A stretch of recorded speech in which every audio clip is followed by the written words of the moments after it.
ટેમ્સુ Delu police અધિક્ષકના માર્ગદર્શન હેઠળ અરજદાર મોહનભાઈ બહાદુરભાઈ લીંબડિયા રહે મોરબી નાઓ પોતાના ફેમિલી સાથે તારીખ 10/2/2026ના રોજ લગ્ન પ્રસંગમાં મોરબીથી સુરેન્દ્રનગર ખાતે પોતાનું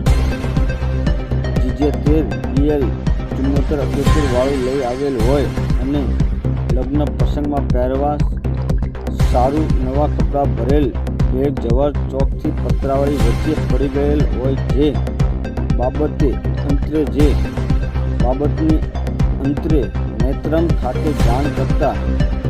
અંતરેના નેત્રના સીસીટીવી કેમેરાની મદદથી અરજદાર જે રૂટ ખાતે આવેલ તે તમામ રૂટ ચેક કરી બેગ ક્યાં પડી ગયેલ છે તે ચેક કરવામાં આવેલ અને બેગ લેનાર રિક્ષા ચાલકની ઓળખ કરી રિક્ષા ચાલકનો સંપર્ક કરી અરજદાર મોહનભાઈ બહાદુરભાઈ લીંબડિયા રહે મોરબી નાઓને પોતાની બેગ પરત કરી પ્રસન્નીય કામગીરી કરેલ છે।